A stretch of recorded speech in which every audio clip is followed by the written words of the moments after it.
Thank you very much, guys. Of course, the top laner is going to say that it's a fantastic Yeah, he patch. loves it. Woo! Why not? So anyway, many picks. got really excited there. Anyway, I want to touch on something that Pinoy said to maybe jump off here and wrap up the series about the challenger scene. He feels that the level maybe is a little bit higher over here. In EU, he also said by a far margin. It's funny because Forgiven always said by far. Anyway, that's very interesting, maybe for the side of the losing mouse in this one, but you've been casting them for a long time. Of course, they'll be going back into that challenger bracket.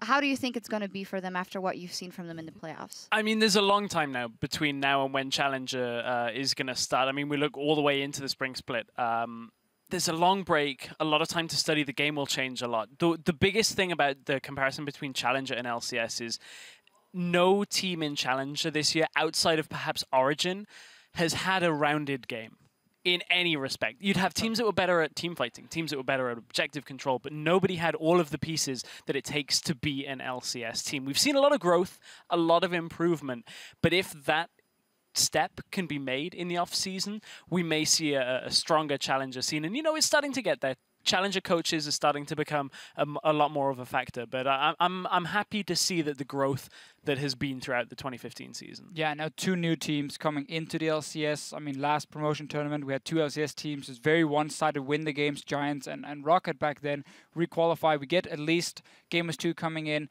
Also, we tend to see teams who drop down to challenger scene, not stay together, like split up a little bit. So we have no clue what to expect from the former LCS teams. And that should mean that as long as mouse sports stick together and keep improving in the off-season, they should come into the challenger scene looking fairly strong and as one of the top teams, at least in the start. We obviously don't know exactly which teams will be joining them, but for now it looks fine. We've also 2 teams leaving, Dignitas and Gamers 2. Yep, then taking a look at Gambit, of course, super convincing series and requalifying here.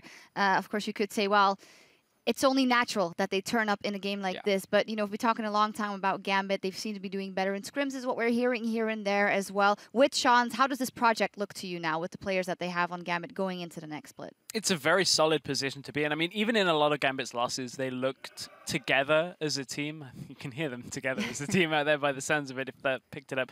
You know, they didn't look like a team that didn't have a head in a lot of the games. There were some games where, you know, you'd think, why are they making these engages in the regular split that would just be silly little things that would cost them a game. But I don't think it was a doubt in anyone's mind that Gambit were going to come through this series today. No, heavy favorites. A lot of teams even said that Gambit were one of the strongest teams we had in Europe leading into playoffs, or for them now leading into the promotion tournament. But I think with a coach like Sean, it really seems like he has control of what it is he wants to do with the team.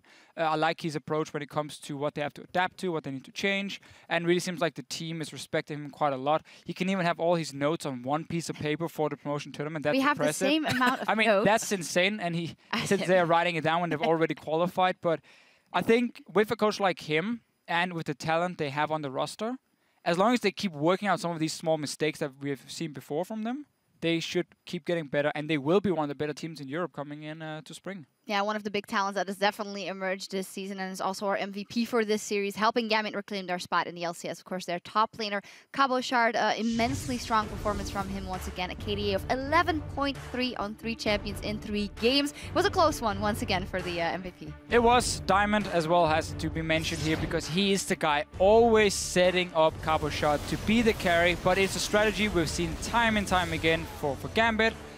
EpicSkillshot can play these carries, he can snowball the game out of control, and the synergy with Diamond is just spot on.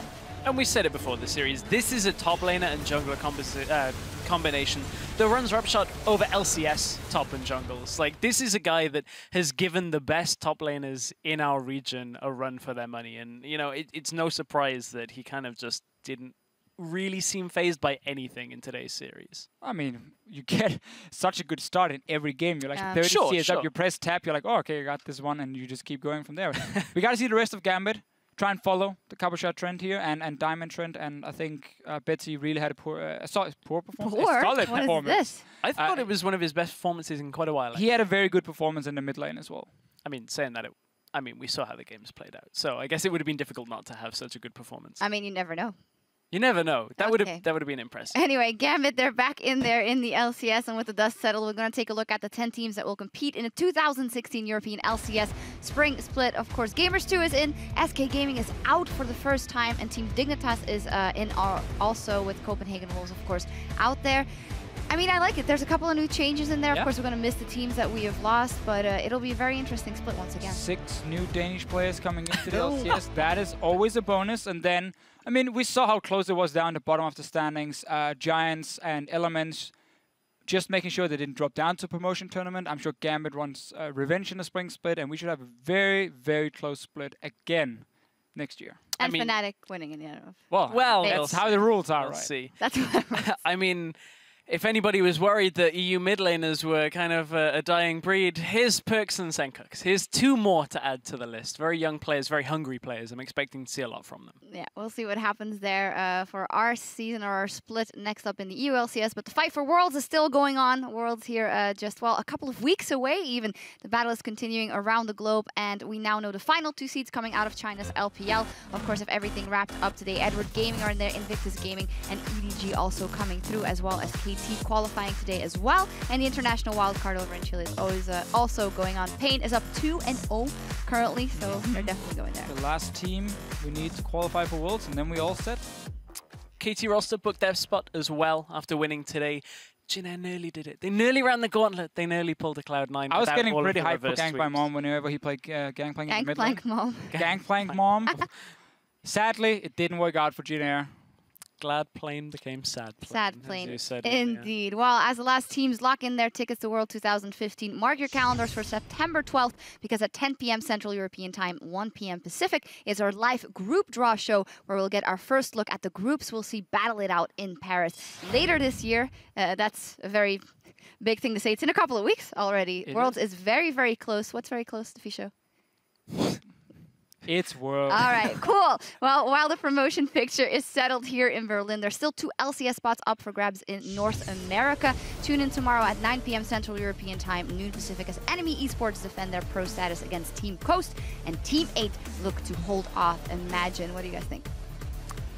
I want to see what Saint Vicious and Team Coast can do. Obviously, he's coaching the team. He's not playing for them, even though he probably could once again return to the scene. I think they showed some good plays against the Renegades. It just wasn't enough to win, obviously, and get auto-promoted. So I want to see what they can do. Yep, we'll see what goes on there. For now, though, that is it for us here from the studio. Until Worlds 2015, it's time for us to sign off. For everyone here at the European LCS, thank you for tuning in, and we'll see you on the international stage.